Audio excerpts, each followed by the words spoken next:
కవిత విషయానికి వచ్చినట్టయితే కవితమ్మ హైడ్రామా అనేది మనం చెప్పుకోవచ్చు బీఆర్ఎస్ లోపల. అసలు బీఆర్ఎస్ హైడ్రామా చేసిందా, మళ్ళీ దాంట్లో ఉన్న కవిత హైడ్రామా చేసిందా అనేది మనము బాగా తెలుసుకోని విషయం. ఇక్కడ ఏమైందంటే ఎమ్మెల్సీ కవిత తన అస్తిత్వం కోల్పోతుందనే ఆలోచనతోటి వాళ్ళ తండ్రికి ఒక లేఖ రాయడం జరిగింది. అది మనం చూసినాం నిన్న మొన్న. అసలు ఈ లేఖ ఆమె రాసిన తర్వాత తన తండ్రికి ఇచ్చినటువంటి లేఖ బయటికి ఎట్లా వచ్చింది? మా అంతర్గత వ్యవహారం, మా నాన్న మంచోడే, మా నాన్న దగ్గర ఉన్న మనుషులు మాత్రమే చెడ్డోళ్ళు, మా నాన్న దేవుడు అని చెప్పేసి వాళ్ళ నాన్నను ఎత్తిపోస్తూ ఉంది. కానీ ఇక్కడ ఆమె ఊరి నుంచి వచ్చిన తర్వాత ఎక్కడైతే శంషాబాద్ ఎయిర్పోర్ట్ లోపల జరిగినటువంటి సంఘటన, ఆమె దిగింది, రాత్రి దిగిన తర్వాత గంటన్నర సేపు అక్కడనే లాంజ్ లోపలనే ఉండి బయటికి రావడం జరిగింది. బయటకు వచ్చిన తర్వాత జరిగినటువంటి పరిణామం అనేది పేపర్ స్టేట్మెంట్ ఇవ్వడము, విలేకరుల సమావేశం ఏర్పాటు చేయడం అన్నీ జరిగి, మా నాన్న చుట్టుపక్కల అంతా దొంగలు ఉన్నారు, ఆ దొంగలు ఎవరో నాకు తెలియాలి, మా నాన్న మంచోడు అని చెప్పడం జరిగింది. అందులో భాగంగా వాళ్ళ నాన్న మరి ఇప్పటికి కూడా స్పందన అనేది లేదు. దాని విషయమై నిన్న జరిగినటువంటి, మొన్ననే వచ్చింది కదా ఆమె, నిన్న జరిగినటువంటి విషయం చూస్తే ఎమ్మెల్సీ కవిత చేసిన వ్యాఖ్యలపై ఈ పార్టీ నాయకులు ఎవరు తొందరపడి స్పందించవద్దని భరోసా కార్యనిర్వాహక అధ్యక్షుడు కేటీఆర్ ముఖ్య నాయకులకు అంతర్గతంగా సమాచారం ఇచ్చినట్టు తెలిసింది. ఎర్రవల్లిలోని నివాసంలో భరోసా అధినేత కేసీఆర్ తో ఆదివారం కేటీఆర్ భేటీ అయ్యారు. ఇటీవల కేటీఆర్ కవిత రాసిన లేఖ బయటకు వచ్చిన విషయము తెలిసిందే. దాని తర్వాత అక్కడ దానిపై ఆమె పలు వ్యాఖ్యలు చేసిర్రు. కేసీఆర్ దేవుడని, కానీ ఆయన చుట్టూ దయ్యాలు ఉన్నారని, భరోసాలో కోవట్లకు దూరం పెట్టారని వ్యాఖ్యానించారు.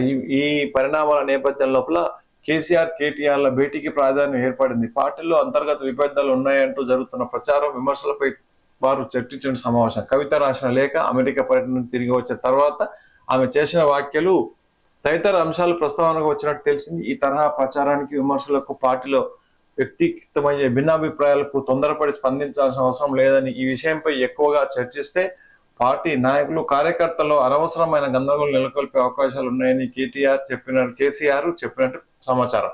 పార్టీలో అంతర్గతంగా చర్చించుకోవాల్సిన అంశాలు ఇప్పటికే బహిర్గతమయ్యాయని, జరిగిన పరిణామాల పట్ల పార్టీ నాయకులు ఎవరు బహిరంగ వేదికలపై, టీవీలలో చర్చ మాట్లాడొద్దని ఆయన సూచించినట్టు తెలిసింది. కేసీఆర్ తో సమావేశం అనంతరం కేటీఆర్ తన సన్నిహితులైన నాయకులతో ఇదే విషయం చెప్పినట్టు సమాచారం. సామాజిక మాధ్యమాల్లో కవిత అనుకూలులు చేస్తున్న ప్రచారం పైన కేసీఆర్ కేటీఆర్లు చర్చించినట్టు తెలిసింది. కాళేశ్వరం కమిషన్ నోటీసులపైన న్యాయ నిపుణులతో చర్చలు. ఇది అయితే మీరు ఏదైతే కేసీఆర్ ఏమన్నాడంటే, కవిత చాలా రకాలుగా చెప్తుంది, దాన్ని మనం ఎప్పుడు కూడా ఏ రకంగా మీరు ఎలాంటి చర్యలు కూడా తీసుకోవద్దు, ఎలాంటి మాటలు కూడా మాట్లాడవద్దని చెప్పడం జరిగింది అనమాట. చూసిండ్రా ఇక్కడ చూడు, పార్టీ మీ యాగిరా అని చెప్పేసి వాళ్ళ కవిత యొక్క అనుచరులు, సన్నిహితులు పోస్టులు పెడుతున్నారు సాంఘిక మాధ్యమాలలో. ఇదే విషయం చూసినారు కదా, ఎవరు దాని గురించి మాట్లాడొద్దని చెప్పడం జరిగింది. దీని విషయం లోపల కేటీఆర్ ను టార్గెట్ చేస్తూ విమర్శనాస్త్రాలు, కుట్రపై ఎందుకు స్పందించలేదని ప్రశ్నలు, వి స్టాండ్ విత్ కవితక్క పేరుతో సర్క్యులేట్, చివరిన జై తెలంగాణ జై కేసీఆర్ నినాదం, 2 రోజులైనా కేసీఆర్ నుంచి రాని పిలుపు, అధినేత నిర్ణయంపై బీఆర్ఎస్ శ్రేణులు ఉత్కంఠ. ఓకే, బీఆర్ఎస్ అధినేత కేసీఆర్ తన కుమార్తె కవిత రాసిన లేఖల వ్యవహారం, కేసీఆర్ చుట్టూ దయాలు ఉన్నాయన్న వ్యాఖ్యలు పార్టీలో రోజుకు మరింతగా చర్చనీయాంశంగా మారినాయి. కవితకు మద్దతుగా వాట్సాప్, సామాజిక మాధ్యమాల్లో పోస్టులు వెల్లువెత్తుతున్నాయి. కొన్ని పోస్టులు ఆమెకు వ్యతిరేకంగా కూడా వస్తున్నాయి. అయితే ఆదివారం కవితకు అత్యంత సన్నిహితంగా ఉండే ఒకరిద్దరు పెట్టిన పోస్టులు బీఆర్ఎస్ వర్గాల్లో తీవ్ర చర్చకు దారితీసింది. BRS working president KTR target చేస్తూ ఈ పోస్ట్ ఉంది. పార్టీ అంతర్గత విషయాలు అంతర్గతంగా మాట్లాడినట్టు కేటీఆర్ పార్టీకి వ్యతిరేకంగా బహిరంగంగా మాట్లాడింది ఎవరో చెప్పాలని అందులో పేర్కొన్నారు. కవిత రాసిన లేఖను ఎవరు బహిర్గతం చేశారో చెప్పాలని డిమాండ్ చేశారు. తమపై కుట్రలు జరుగుతున్నాయని, పార్టీ స్పందించాలని కవిత అన్నప్పుడు కేటీఆర్ ఎందుకు స్పందించలేదని ప్రశ్నించారు. బీఆర్ఎస్ ప్రజాస్వామ్యతమైన పార్టీ అని, అందరికీ స్వేచ్ఛ ఉంటుందని చెప్పిన కేటీఆర్ సమన్యాయం ఎందుకు పాటించడం లేదని నిలదీశారు. కేటీఆర్ పై, హరీష్ రావుపై ఆరోపణలు వస్తే కేసులు వేసేందుకు ముందుండే పార్టీ కవిత విషయంలో ఎందుకు అంటిముట్టనట్టు వివరిస్తున్నారని ప్రశ్నించారు. పెద్దవారిపై జరుగుతున్న కుట్రలపైనే స్పందించకపోతే ఇక్కడ చూడండి ఏ విధంగా రాశారో. ఇక్కడ ఇంకో విషయం ఏమైపోయిందంటే ఈ కవితనే తన ఉనికి ఎక్కడ కోల్పోతున్నామే అని చెప్పి ఒక హైడ్రామా ఆడుతుందని చెప్పి చెప్తున్నారు. ఎట్లా అంటే లేఖ రాసి ఆమె వచ్చే 2-3 రోజుల ముందు లేఖ బయట పెట్టడం, ఆమె వెళ్ళిన తర్వాత లేఖ బయట పెట్టడం జరిగింది అనమాట. ఇది 12వ తారీఖు నాడే ఆమె పోయింది అమెరికాకు, వచ్చే 2-3 రోజుల ముందు లేఖ బయటకు వదిలింది. ఇప్పుడు మీ అంతర్గత వ్యవహారం ఇక్కడ ఏమైందంటే, మనము చరిత్ర చూసుకున్నట్టయితే మనకు సంబంధించినటువంటి వైఎస్ రాజశేఖర రెడ్డికి సంబంధించిన విషయం తీసుకున్నట్టయితే, ఒకప్పుడు వైఎస్ రాజశేఖర రెడ్డి తిరుగులేని నేతగా మన ఆంధ్రప్రదేశ్ను పాలించిండు, ప్రతిపక్ష నేతగా ఉన్నాడు. ఆ టైం లోపల జగన్మోహన్ రెడ్డి వచ్చిండు. జగన్మోహన్ రెడ్డి వచ్చేసి బినామీ ఆస్తులు బాగా సంపాదించిండు, తండ్రి పోస్టును అర్థం చేసుకొని. దాని తర్వాత అదే తరహా లోపల షర్మిల, అంటే కుటుంబంలో ఇద్దరు వ్యక్తులు అనమాట. షర్మిల కూడా ఆస్తులు బాగా సంపాదించుకుంది ప్రభుత్వాన్ని అడ్డం పెట్టుకొని. దాని తర్వాత ఎప్పుడైతే రాజశేఖర రెడ్డి చనిపోయిండో అంతర్గత పోరు మొదలైంది. ఎట్లా అయిందంటే, ఆస్తుల విషయం లోపల నీ ఆస్తి నా ఆస్తి అనే విషయం లోపల అంతర్గత కుమ్ములాటలు వచ్చినాయి వాళ్ళిద్దరి మధ్యలో. సేమ్ అదే విధంగా మన దగ్గర కూడా ఇక్కడ కేసీఆర్ రాజశేఖర రెడ్డి ఉన్నప్పుడు ఈయన ఒక ఉద్యమకారుడిగా బయలుదేరినప్పట్లో అప్పుడు ఏమైపోయిందంటే, రాజశేఖర రెడ్డి ఉన్నప్పుడు అతనికి డిప్యూటీ సీఎం పోస్ట్ ఇవ్వలేదు అనే ఉద్దేశం మీద, మంత్రి పదవి ఇవ్వలేని ఉద్దేశం మీద అతడు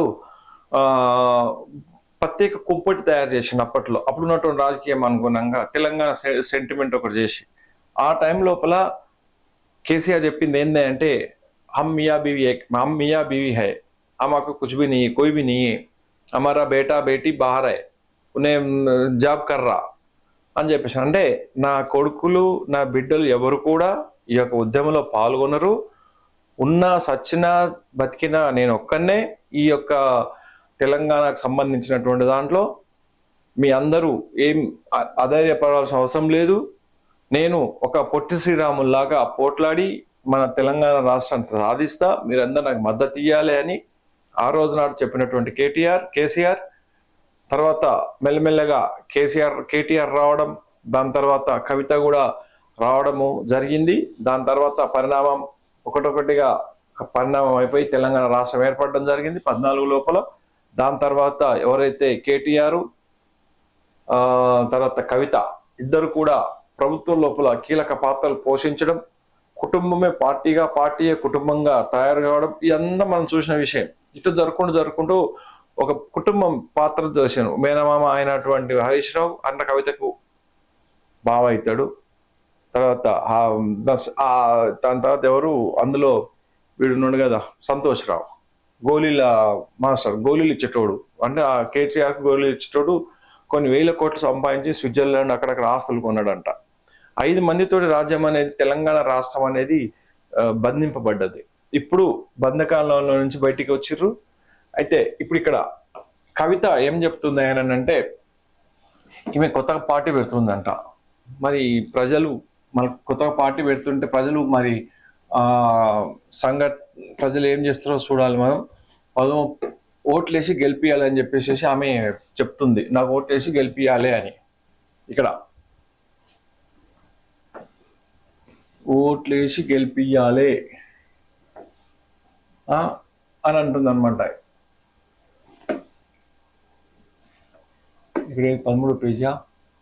ఓకే, 13వ పేజీ. ఇగో సామాన్య కార్యకర్త పరిస్థితి ఏందని నిలదీశారు. వర్కింగ్ ప్రెసిడెంట్ గా మీకు ఎలాంటి బాధ్యత లేవా అని పోస్టులో ప్రశ్నించారు. పార్టీలో కుట్రలు చేసే వారిని, అంతర్గత విషయాలు బహిర్గతం చేసేవారిని వదిలి రేఖ రాసిన వారిని, కుట్రలు ఎదుర్కొంటున్న వారిని ఆనందంతో కేటీఆర్ ఉద్దేశం ఏంటో చెప్పాలన్నారు. ఇదంతా ఎవరు మాట్లాడుతుంటే బయట జనాలు మాట్లాడుతున్నారు. మీ పార్టీ ఏమైనా మీ జాగీరా, గుత్తపట్టిర్రా, అక్కకు హక్కులు లేవా అని నిలదీశారు. ఈ పోస్టును ఉద్యమకారులు కవితకు అత్యంత సన్నిహితులైన వారికి పంపించారు. తెలంగాణ విత్ కవితక్క, స్టాండ్ విత్ కవితక్క పేరుతో సర్క్యులేట్ చేశారు. చివరగా జై తెలంగాణ జై కేసీఆర్ నినాదంతో ముగించారంట. ఈ పోస్ట్ లో కూడా బీఆర్ఎస్ వర్గాలు భిన్న అభిప్రాయంతో ఉన్నాయి. ఇక్కడంతా ఏమైపోయింది ఆయన అంటే నన్ను దేక్తలేరనే ఉద్దేశం మీద ఆమె చేస్తున్నటువంటి వ్యాఖ్యలు. మరి ఇప్పుడు కవిత బీఆర్ఎస్ లోనే ఉంటుందా, లేకపోతే ఆమె కొత్త పార్టీ పెడుతుందా అని చెప్పేసి వేచి చూడాలి. ఒకవేళ కొత్త పార్టీ ఏమైనా పెట్టినట్టయితే ఏ పార్టీ పెడుతుంది ఆమె? బహుజన పార్టీ అని పెడుతుందా? టీబీఎస్ అంటే ఏమన్నట? తెలంగాణ బహుజన సంఘ్ పార్టీ అన్నమాట. టీబీఎస్పి అని అంటున్నారు. తెలంగాణ బహుజన సంఘం పార్టీ, టీబీఎస్పి. Okay, tbsp. ఇట్లా ఇక రకరకాలు పెట్టుకుంటున్నారు. మరి అది పార్టీ రిజిస్ట్రేషన్ చేసినట్టు కూడా చెప్తున్నారు. అది మనం చూద్దాం.